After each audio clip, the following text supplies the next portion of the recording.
All right, so Geno Smith is now a Las Vegas Raider, and he is fired up about it because a reunion is happening this upcoming year. He's back with this guy, Pete Carroll. He was introduced yesterday in Vegas. Let's take a listen. Yeah, he's very relatable. He loves all of his players just like they're his kids, and he treats us all the same. He treats us like men. He allows us to make decisions and allows us to be ourselves. But when it comes to inspiring people, guys to go out there and play hard, this guy's got it in spades. I think there is unfinished business, and I think, when people think about my story, Coach Carroll was a big part of that. He gave me an opportunity when not many people would have, and he saw, the hard work that I was putting in. He saw the things behind the scenes that I do that allowed me to get this opportunity. But to be able to play for him, and again, to be a part of this organization, it means everything to myself and my family.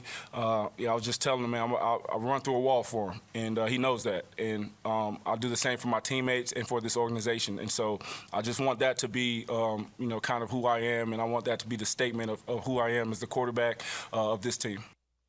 I'm more and more a fan of the Geno Smith trade, the more that you hear him talk about just how much him and Pete Carroll align and just basically giving him the credit for reviving his career. So much so that it leads me to believe, yeah, they're definitely not taking a quarterback, even if one's sitting there at 6. Like, now I buy the Ashton Genty rumors and the odds and all that stuff. Like, if they're fully into Geno Smith, and he did a sit-down with Albert Breer and just talked about how he spoke with Pete Carroll throughout last year. Like, they would talk often. He's got a past with Chip Kelly. He went over and talked with Tom Brady. Tom Brady was a big fan of what he had done at an advanced age, much like Brady was. I think they're in on Geno Smith, and they're going to use that top pick on somebody other than a quarterback. And this whole time I thought if Shedeur was there's no way they pass on him. I don't think they're taking a quarterback.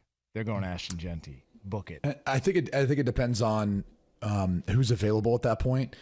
Which you'd assume, and we've talked about this with Albert and even Pete, Pete's never an advocate for this. In fact, I want one of you guys to ask Pete this because it'll be too much of a layup if it's coming from me, because I know how Pete feels about running backs. He is against drafting any running back in the first round. So he will say that. He'll say they grow on trees and you can find, guys in the 2nd, 3rd, 4th, 5th, 6th, 7th round. But if you look at Pete Carroll's track record, he didn't even draft Russell Wilson in the 1st round or 2nd round for that matter. He was a 3rd round draft pick. So they don't, or he hasn't at least, put a premium on taking a quarterback unless he's really seen a guy who there's a lot of value in. And I think they're going to take best player available. It's oftentimes been defense. At times it's been offensive line. But that's usually been his MO. And so I'm with you on where Las Vegas would go. If they feel like Ashton Genty is the most dynamic player, they've got him rated highest on the board, could make a lot of sense for them in Las Vegas. I also would want to point out, it's interesting getting to like the mental side of things with Pete Carroll and Geno Smith in that relationship, because both of them kind of came off bad breakups. Like, things didn't work out for Geno in New York with the Jets after drafting him, and in large part due to the dysfunction that organization was. I was there with Geno. He could spin it. Now, were there some things that he needed to grow up and mature, in the league when I was there with him his rookie year? Of course. That's every rookie quarterback, though. Every rookie quarterback goes through that. And he has. And I think he had the opportunity to sit, watch, learn, and he really sees that next opportunity. And for Pete, look, Geno was that quarterback after Russell Wilson who kind of provided him, some element of stability, some element of good quarterback play. And I'll be honest, whenever I watch their tape, I always feel like Geno Smith is overcoming a lot more than people want to give him credit. And even last year, had another new offensive coordinator, completely different system, how he handled the line of scrimmage, how he handled everything, just that's put on the quarterback's plate, being the field general out there. I think it flies under the radar because people don't understand how hard that is in 1 year's time to switch to a new system and do all the things that he was asked to do. But from Pete Carroll's perspective, he understands exactly what he's getting as quarterback. So I kind of loved it for both of them because I think they both found each other at the right time, if you will. I think it was a strategic play because of maybe their lack of belief in this year's draft class of QBs. I think it's more so about that and less about Geno Smith. I think he's a safe to be able to get a guy he felt comfortable with, did all those things with in terms of reviving his career and having success with him in his last years in Seattle. I think Pete Carroll looks at it and says, this is my best opportunity to get out of the gate as quickly as possible. And he was able to get a hold of him the way that he was able to get a hold of him. And that wasn't Matthew Stafford. It wasn't, Tom Brady meeting with Stafford and getting him there. I'm sure they felt like that was probably the number one option that they wanted and going forward with the team. I didn't hear too much. It didn't sound like there was too much aggressive approach to bringing Aaron Rodgers there. So I don't know what that represents in the conversation. I just think that the comfort level of Pete Carroll coming into the scenario that he's coming into, because it's a volatile situation in Las Vegas. It's not a simple situation. It's not an easy fix. It's not a simple fix. And it has been that way for quite some time now. So he's got to give himself, in his estimation, taking the job, he's got to give himself the best opportunity to be able to have success right out of the gate. And I think this is more of an indictment on what he feels about the quarterbacks class versus it being more so about anything else. It feels, though, like this version of the Raiders, whatever pairing, front office, coach, etc., it feels like this is the most in lockstep they've been in a long time. Like the Josh McDaniels stuff was just kind of weird. Like Antonio Pierce never really got a fair shot. Mark Davis kind of was in and then he wasn't. The John Gruden stuff, they tried that. It ended because of the scandal and everything that came along with it. This at least feels like, all right, we've got scandal. Well, the emails, all that crap, yeah. Scandal. It feels like they've got, it's a great word to say. Just is. I know, but it's a little unfair. Well, I mean, it cost him his job. I mean, and his career. Right, but I don't think you say it's a scandal. He's bounced back nicely. What do you call it? Email what? Controversy. Debacle. Controversy.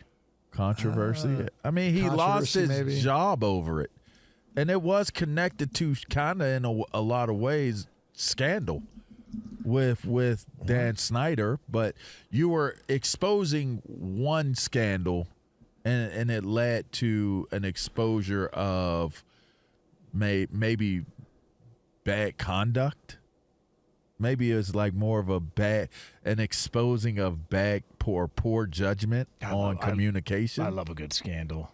Nothing better. But is that considered? What's is the that an scandal old show? Consisted of? Was it with Kerry Washington? Wasn't that old show? It was called Scandal. Is there a show called Scandal? I think it was. Correct. Oh, okay. Yeah, dude, she's hot. Wait, who? Just saying. I mean, that's the Kerry dude. Washington. Isn't that her She's not her married name? to the Awesome Wall. She's married to Namdi. Yeah, Namdi. Awesome Wall. Yeah. Okay. Oh. Huh. Sorry, that went off on a tangent. Yeah, that was. Good show. My bad. It's all right. It was, and then it got a little repetitive. Kind of a lot of monologues and stuff in there. I don't know. It is kind of interesting though that Russell Wilson was available. And Pete Carroll's like, I'd rather give something up for Geno than bring in Russell Wilson without having to trade for him. Well, we're good here. That's an interesting observation. That ship sailed. We'll go with this guy, and at least now. Well, Geno you could add that to Justin Fields as well. I mean, there were options and opportunities for them, and that's who they settled in on. I think it was Matthew Stafford that they wanted, and if it wasn't Matthew Stafford, who is the next best one that you feel the most comfortable with, and trying to compete for an AFC West divisional crown? Who fits the mold for you, Pete? And that's who he said. Like, who would you guys trust, like, based on not just this past year, but based on recent history, past couple of years? Like, who would you trust as your quarterback more, Sam Darnold or Geno Smith? I mean, Geno's started for a longer period of time. Agreed. And played more consistently. So that's why the Seattle side of it still kind of puzzling. Like, there was no way to, like, and I could understand, hey, like, work on a short-term deal. Apparently they did make an offer to him, but he kind of felt like, there was something more there that just didn't land right. But it wasn't an offer that they looked at like, okay, this is really going to give me a chance here to be the guy moving forward. I just don't know. Is Sam Darnold really an upgrade at the position over Geno Smith? I don't think he is. I don't think that I don't think you could clearly answer it with just one season of success with Sam Darnold. I just think he's an anomaly. And in some ways and in some regards, I just don't think what he did this year, was it based off of all of the variables given, right? From coach to the amount of talent around him. We're going to find out. We're going to find out how good Sam Darnold is this season, this upcoming year. We're going to find out if what he did in Minnesota was because he was executing as a very, very strong, talented system quarterback, or his talent and his maturity and his understanding of the game at this point in his career is allowing for him to have a measured level of success. But in terms of what's a safer pick, it clearly comes down to Pete Carroll feeling as though, looking at what Geno Smith brings to the table, that is the safest move for him to make in order to try to have success right out of the gate. And like you said, I think that was done knowing that they're not going to get that type of addressing of the quarterback issue in the draft. Let's get a quarterback and let's build out with a player that can impact our team at a different position. I believe Geno did get $10 million more guaranteed at signing. So there is something to that. That's real money, real dollars, and it kind of makes sense. It was a little more shorter term too.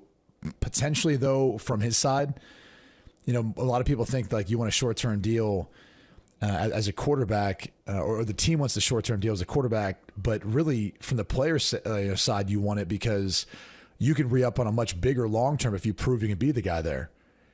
So if you're Geno Smith and you're getting offered $10 million more to go play for the Las Vegas Raiders, it's kind of a no-brainer, especially for a coach you've played for, because I think we'd agree, now maybe not anymore, but looking at like the weapons you've got, I mean, Jackson Smith and Jigba's still there, but they've moved on from Lockett. They moved on from Metcalf. And if you look at Las Vegas, you've got some young pieces. Obviously, Brock Bowers is there. He was phenomenal as a rookie. So it's kind of a wash maybe in that regard. I'm not sure the protection is much better one way or the other from the O-line. So why not go someplace where a coach believes in you and is going to pay you $10 million more guaranteed? So if anything does go wrong, at least you've got that in your back pocket. Yeah. Good for Geno. Out there slinging it in Vegas.